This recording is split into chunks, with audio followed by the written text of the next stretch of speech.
Goeiemôre. Jy luister na die 66ste oordeenking in die reeks, 'n paar maal om die son. Vanmôre se tema is dankbare genoegdoening.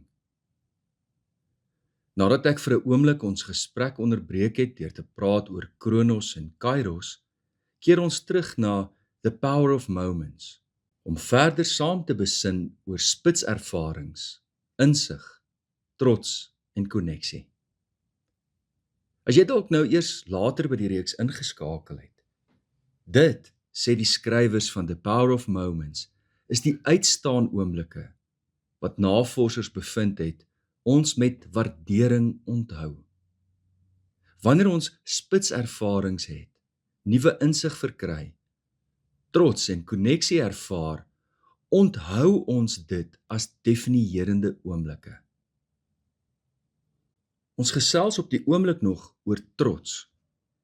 Ek is verbaas oor hoeveel bladsye die skrywers hieraan spandeer.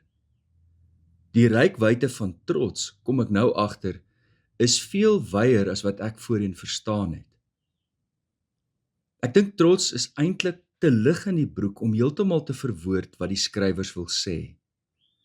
Miskien is 'n beter woord waardering, of miskien die begrip positiewe evaluering. Maar dit sluit ook die gevoel van dankbaarheid in, of genoegdoening. Maak seker nie saak watter woord 'n mens gebruik nie, want woorde het in elk geval nie presiese betekenis nie, maar betekenismoontlikhede. Solank 'n mens net al hierdie dinge in gedagte hou as ons praat van trots. Kom ek illustreer 'n voorbeeld uit my eie lewe. Toe ek my doktorsgraad verwerf het, was daar 'n gevoel van dankbaarheid wat oor my gespoel het. Maar ek het eerlikwaar nie trots ervaar nie. Ek het nie die gradeplegtigheid bygewoon nie, want ek het die geleentheid gehad om saam met my gesin weg te gaan, wat baie opofferings moes maak in daardie tyd. Dus, dit was meer 'n gevoel van genoegdoening, dat ek deurgedruk het. Al daardie naweke wat ek gewerk het, terwyl ander mense rugby of TV gekyk of ander lekker dinge gedoen het. Al daardie aande wat ek tot in die eensame ure van die nag deur bronne geworstel het. Dit was 'n gevoel van tevredenheid eerder as trots. Maar jy weet wat ek bedoel. En selfs meer as die gevoel wat dit by my nalaat van aangenaamheid en dankbaarheid, is daar 'n dieperliggende emosie daaraan gekoppel. En dis inderdaad die wete dat dit 'n definierende tyd van my lewe was, wat my op soveel maniere gevorm het. Die prys aan die einde daarvan is nie 'n oomblik waaraan jy trots op die verhoog staan nie, maar die waarde wat jy daaruit geput het. Die wete dat dit my op diep maniere gevorm het, my karakter gevorm het, wat anders sou wees as met die gewone verloop van tyd. Wanneer 'n mens ook al mylpale in jou lewe bereik, of prestasies of erkenning, dan spoel die gevoel van dankbaarheid oor jou, saam met die gevoel van trots. Om die een of ander rede is dankbare erkenning vir my net 'n beter beskrywing as trots. Kom ons dink aan nog 'n voorbeeld, naamlik wanneer mense hulle goue bruilof vier. Genade. Dis 'n mylpaal wat veel meer deursettingsvermoë en harde werk verg as 10 PhD's, is dit nie? Dis inderdaad iets om op trots te wees. Tog weet 'n mens dat jou eie bydrae daartoe nooit moontlik sou wees sonder genade en liefde en die goedheid van die Here nie. En ook die bydrae van jou lewensmaat, wat ook met tye met jou opgeskeep moes sit toe jy deur jou middeljare krisis gegaan het, of die dinge aangevang het wat hulle veel meer rede gegee het om jou te los as om by jou te bly. En die diepliggende wete dat daar so groot deel van die lewe is waaroor jy geen sê gehad het nie. En dus, om nog 'n jaar gegeen te gewees het, om 'n reis om die son aan te pak. Veel meer genade as die gevoel van trots. Is ek reg? Dink vanmôre terug aan die definierende oomblikke in jou lewe waarop jy trots is.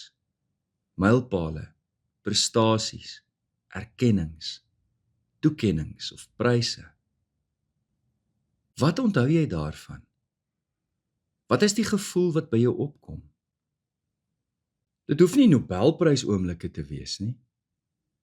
Getroue skoolbesoek vir 'n jaar, of vir 12 jaar soos sommige mense dit reg gekry het.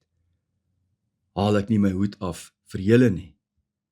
'n jaar getroude lewe, 'n jaar by jou nuwe werk, 'n eerste 5 kilometer funrun, 'n kursus voltooi, dat jy deurgedruk het met jou terapie, jou eerste kunsklas, 'n vrees wat jy oorkom het, daai kas wat jy uitsorteer het, 'n nuwe resep probeer. Wat kom in jou gedagtes op?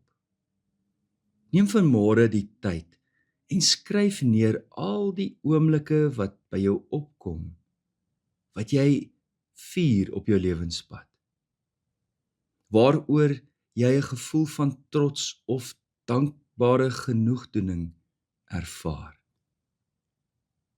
En vier dit. Jy mag dit vier. En hou 'n bladsy langsaan oop. En daarop skryf jy die dinge neer wat jy nog wil doen, wat jy later sal vier. Soos ons mos gister gesê het, koop die tyd uit. Gryp die Kairos oomblikke aan. Kom ons bid saam. Here, baie dankie vir die dankbare oomblikke op ons lewenspad, vir die mylpale, die prestasies, die erkennings, toekennings, pryse, vir al die oomblikke op ons lewenspad wat ons op kan terugkyk en net kan sê dankie Here. Dankie vir die geleenthede wat ons gegee is. Dankie vir die krag en ywer wat U deur die Gees vir ons gegee het. U ken die kere wat ons wou moed opgee, wat dit te moeilik was. Dankie vir die mense wat ons in staat gestel het, wat U op ons lewenspad gestuur het om ons raak te sien, vir ons te help deure oopsluit. En al die mense wat ons daarin saam met ons gevorm het. Vanmôre is daar 'n gevoel van dankbare genoegdoening in ons harte, vir geleenthede op ons lewenspad, en dat ons dit kan vier. Help ons Here om die tyd uit te koop, en die Kairos oomblikke aan te gryp. Dit bid ons in Jesus naam. Amen. C.J. Langehoven het gesê, het die dageraad lief, en die dag sal jou lief hê. Liefde en 'n geseënde dag vir elkeen.